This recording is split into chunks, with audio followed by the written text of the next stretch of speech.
Welcome to today's episode, and with me today I have Damian Lupo. Welcome, Damian. Hey, Tom. It's good to be here, man. Yeah, thank you for joining us. So you are known as the real estate ninja. You have 4 black belts. I'm not real familiar with the martial arts, but I'd be interested to know how you got that name.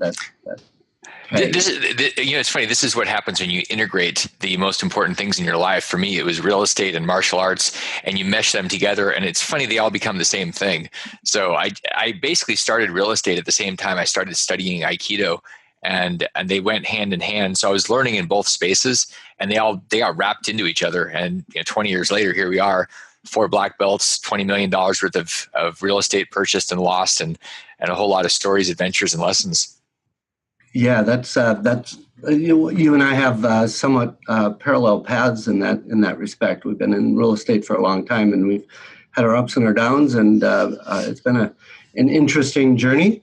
And so you've been in real estate for a little over 20 years. You've owned lots of real estate. You talk a bit about creating a solid foundation on what you are doing. I know you've got several books out, and we'll get to some details on that in a bit, but could you just share what you mean by creating a solid foundation? Well, yeah, what we typically do, like I spent a lot of times in seminars and things back when I was starting out, because all the people that were around me thought very differently. They were thinking about college, they were thinking about jobs, security, and I was thinking about making a fortune because I wanted to be Donald Trump. Now, this is before Donald Trump was the right politician. He was the real estate guy. And so I just went out and put myself in those environments, and I just did a lot of fire, ready, aim, or maybe fire, aim, ready. But I was just like going. And that there wasn't any foundation of actually understanding why I was doing any of it. I understood the what, and that's where I think we make the mistake in real estate investing. We're looking for the what instead of the why to start.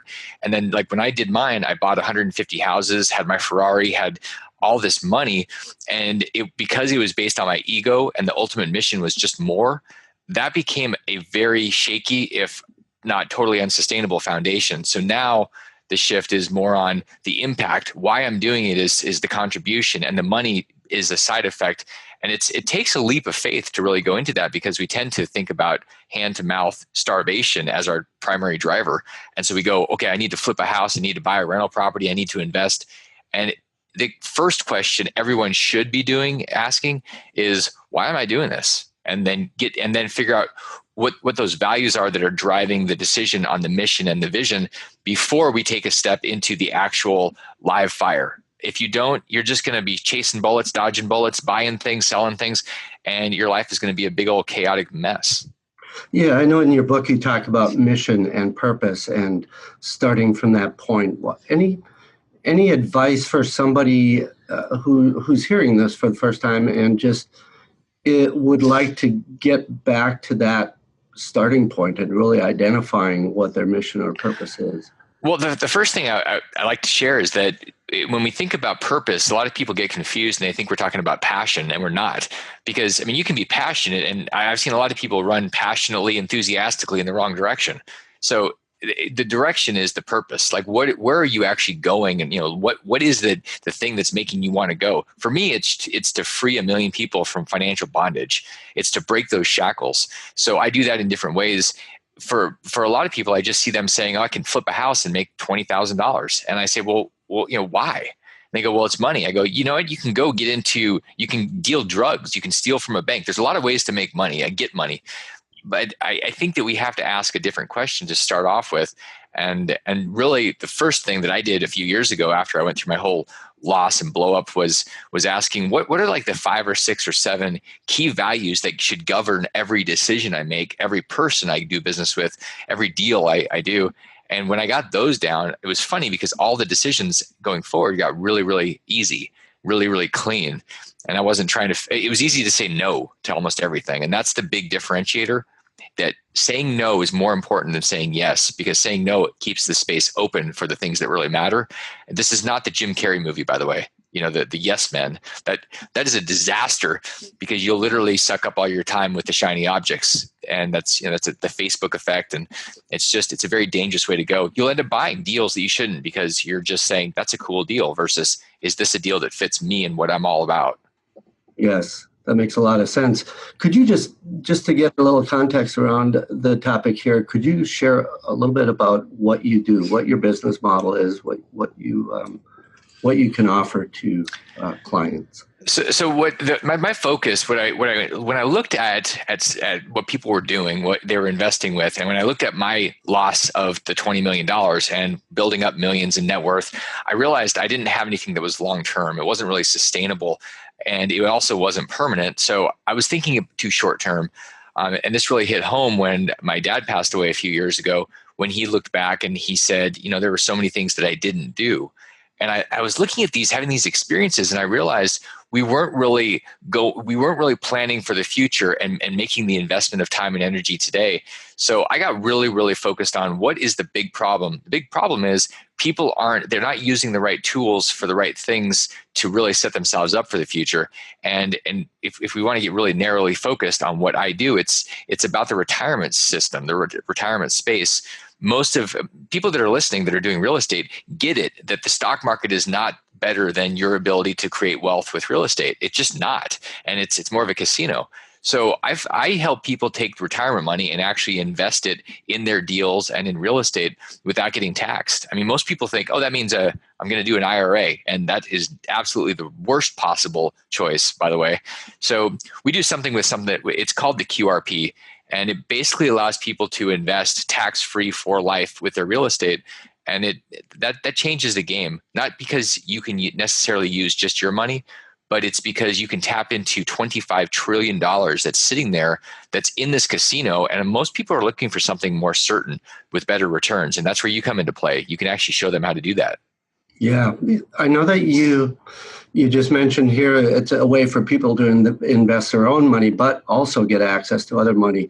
And I know you had stated at one point, I believe in your book, where people with money actually are at a disadvantage when it comes to investing. And I agree with you with that.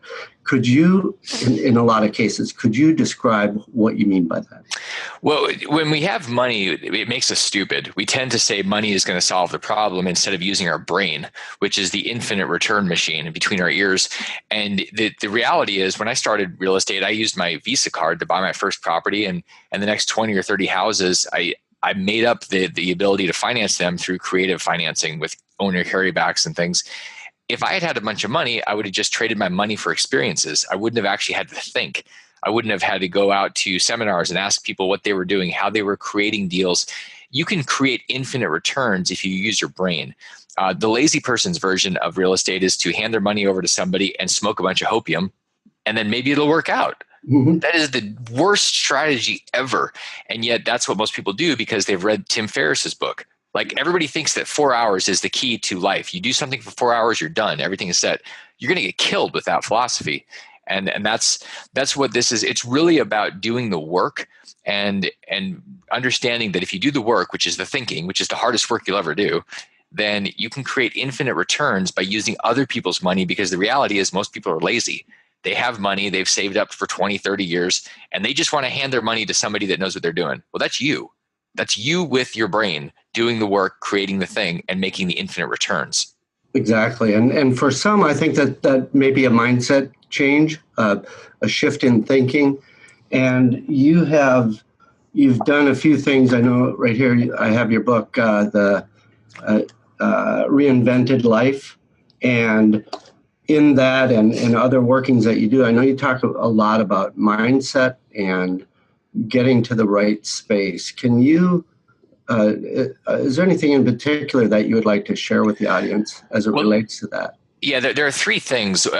Three things that are incredibly powerful. The first one is simplifying. It's really cutting out all the noise. If we think about what most of us are doing, we're chasing a Facebook feed that never ends and looking at highlight reels of people's lives and then comparing ourselves. And that is a mess.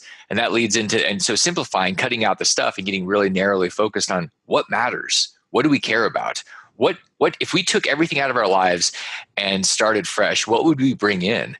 And then that leads into the second thing, which is the influence of people. So the people that are around us are part of that blank slate, I call it, where you have to really ask yourself, who are the people that I'm going to allow to influence me? Who do I want to influence me? Because right now somebody's influencing you, and you're becoming a reflection of them in every way: their wealth, their health, their values, their ethics or morals, if they have them. I mean, I was around people in the 2000s that really didn't have ethics and morals. It was about more. So that became my focus and my mantra: more is better. Well, that's an incredibly dangerous, very hedonistic approach to life. That just more stuff or things that's the key. And so we've got to shift, into a place of really simplifying things, figuring out what I call them the Bucky Five, the osmotic adaptation, who the influencers are, and narrowing down into that. And then the third thing is getting really clear on the numbers. Meaning you have to understand where you are. And if you look back, say a year, and you say, okay, a year ago to today, what's happened? That's probably, if you multiply it by 20, where you're going over the next 20. And most people are going to do the same thing over the next 20 because they're not clear on their numbers. And the numbers are your best friend. If you don't recognize them, you don't actually look at them, then you're basically stuck because you're living a lie, because the numbers don't lie. So that's where you have to shift into the numbers. And that's one of the hardest things for people to do: acknowledge what's true. And the numbers are going to tell you what's true. Yeah, and with that, I would even say that of the two that you just mentioned, the numbers and making, I'll summarize it as making a conscious effort of who you hang around with, who you work with. I think logically it's easier for people to get their mind around the numbers than it is even, or maybe it's not even thinking about the fact that it's important to make conscious efforts to be with the people that we aspire to be or that we want to be like. So I think that's really important. It is, and there's a gap where people will often say, "Well, I don't know how to reach out to these people that I look up to that are great, that could be great influencers, but I'm in freaking Wichita, Nebraska, or Kansas, or whatever, and those people aren't around." Or even if you're in the same city, I couldn't possibly connect with them. It's actually not that hard. So the first step is you figure out what they've already produced. A lot of people that we look up to have produced books and podcasts. So you listen to the same podcast over and over. You basically start absorbing them. And then the next step is really figuring out ways to serve these people. What's funny is that if you go into a relationship based on service and focus on somebody else's needs and find the problems, you become indispensable. And all of a sudden they want to connect with you more than you want to connect with them. It's a very selfless approach. If you're trying to figure out how you're going to get somebody's time or get some of their juice or their zest or zen or whatever, you're going about this the wrong way. It's about giving. It's about the relationship based on serving versus taking. Yeah, focusing outward instead of inward.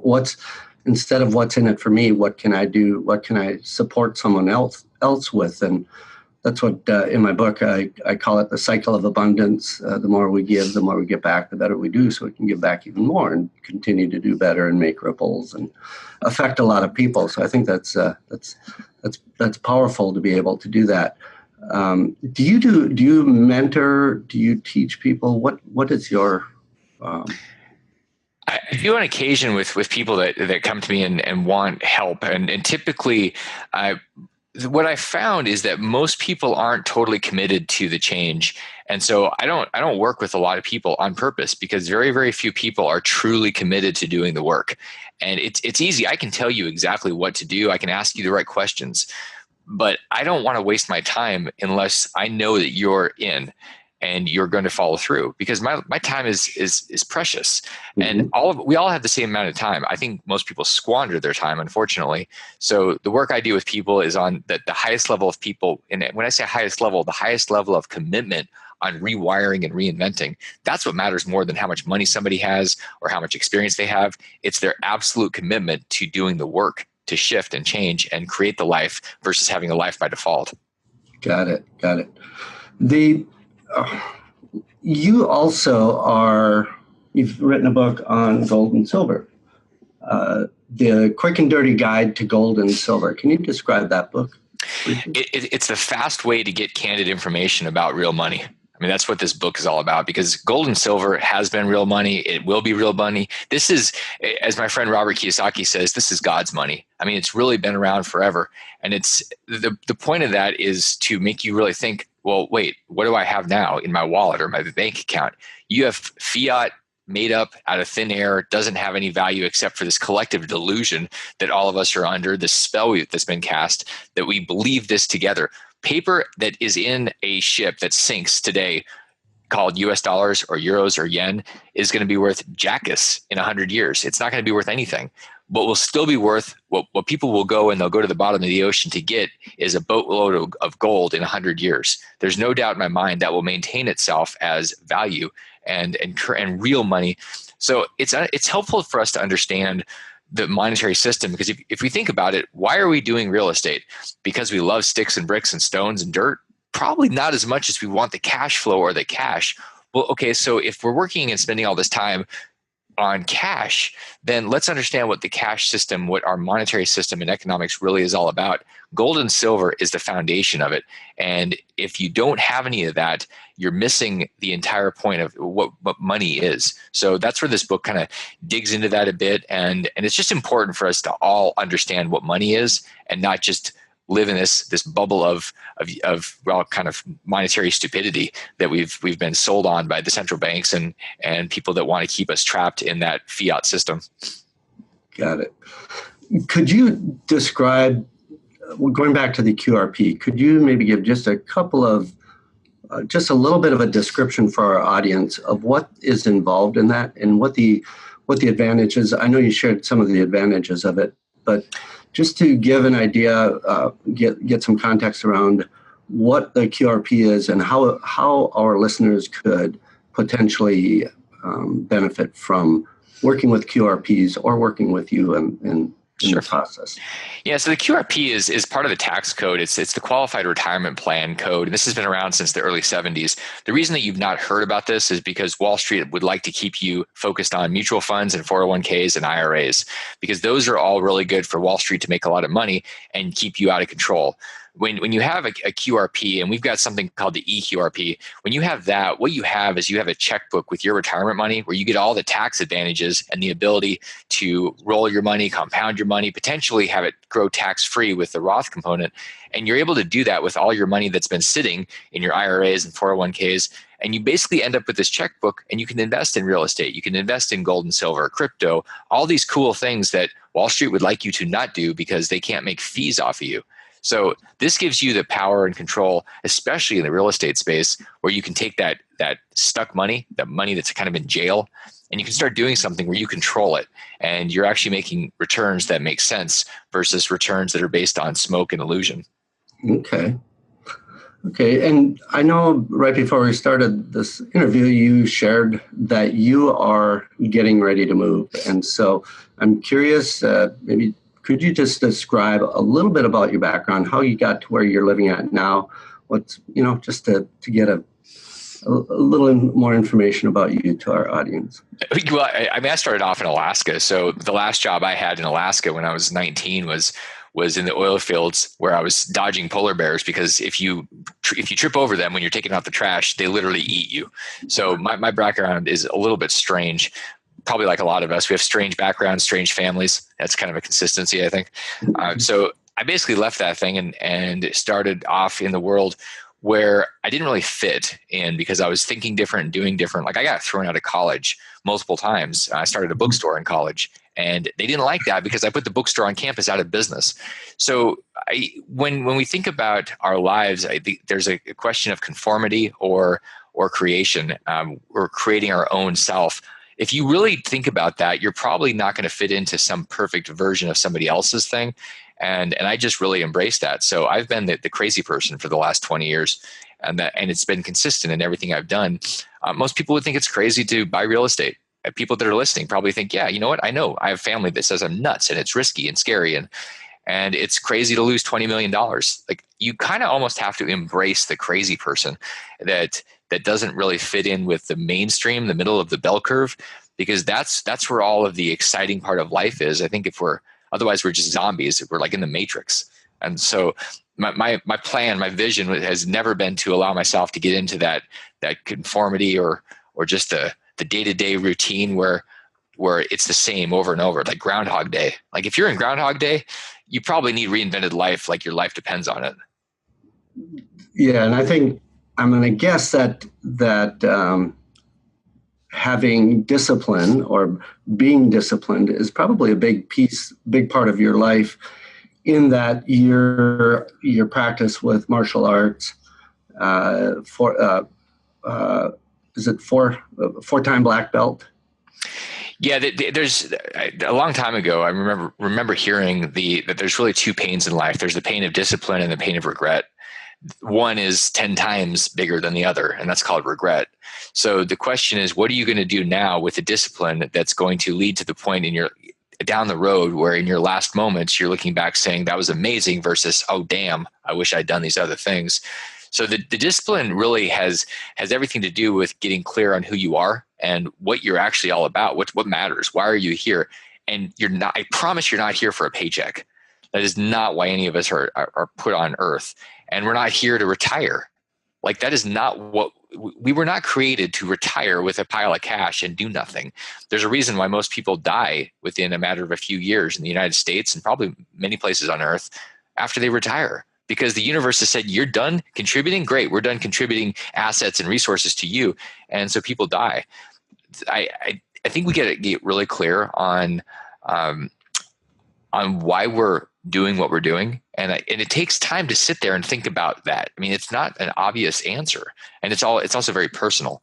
So finding a way to do that, and maybe that means hiring a coach or a mentor, and there's a lot of people doing that work where somebody can ask you questions. Because here's the thing, the answers are inside you. It's about you even knowing what question to ask. And once that happens, it's like that epiphany is just waiting to pop out of your brain. That can change everything if you're willing to do the work. And you know how people in general, I think all of us like to take shortcuts when we can, if it doesn't affect the bottom line or the end result. With that in mind, do you have any discipline hacks? You know what I'm saying? So, like for someone who may have let's just pick going to the gym or being disciplined enough to start saving or whatever it is. Have you learned any or come across or discovered any yourself hacks for being able to do that? Yeah, the one word hack is accountability for anything. So if that's the gym, if that's an issue or you're not consistent, great. Hire a trainer or get a workout buddy that's going to be there, that's going to be at your front door. If it's your money, it's about savings, get optics from somebody else that's seeing your stuff that you got to show your stuff to, that you're accountable to. Accountability is probably the most powerful thing in life that will help us move forward, that I don't know of anything else. I mean, discipline is interesting and it's important, and yet if nobody's looking, it's easy to convince yourself to do something else other than the thing that you should be doing. So I think accountability keeps us on track better than anything else. So if you don't have, and I'm not talking about your cousin, your spouse, or your best friend, I'm really talking about somebody that you have paid to engage, that is there as one thing, your accountability partner, not your best friend, not somebody that's going to love on you, but somebody that's going to make sure that you see the truth. That's what we all need, is the truth. Yep. And accountability to ourselves. So, yep. Absolutely. What for our listeners, what would be the next step for them if they wanted to connect with you and get more information? Well, I think a great thing, a great resource, especially people in real estate, is to take the whole idea of limited resources or limited opportunity out of your vocabulary, out of your mindset, and understanding the unlimited resources that are available inside the retirement system. So I think that a great thing for people to do would be to download the QRP report that I wrote, and you can get that by just texting the word QRP to 72,000. So instead of dialing a phone number in your phone, just type in 72,000 and send the word QRP, and it'll give you that resource so that you can actually take that and maybe do something with it. It'll also connect you with me if that's something you want to do. But this will give you something tangible to where you can really focus on infinite creation, infinite returns, and really unlimited wealth as far as you want to take it with that tool. Okay, great. Thank you for sharing that. And any last thoughts before we wrap it up here? Advice for listeners, just life advice or anything? Yeah, there's a great quote by Bucky Fuller, and he says mistakes are only mistakes if the mistakes are only sins if not admitted, and really understanding that mistakes are not going to eat you unless you're in Alaska like I was, and a polar bear might actually cross paths and eat you when you're working. The reality is your mistakes aren't going to eat you, but they are sins if they're not admitted. So when you acknowledge and embrace and take responsibility for the mistakes, what you learn is that they're your best friend. And that's how you grow, and that's how you create a life that you want versus being afraid of the mistakes and the judgment that really doesn't matter except it keeps you trapped. Yeah, and being able to live that life that we want, the life of passion and purpose, it's all the difference in the world. So that's right. So, well, thank you very much, Damien. Appreciate you taking the time here, and look forward to connecting again soon. All right. Thank you, Tom. Appreciate everybody listening, and appreciate the time today with you. Thank you.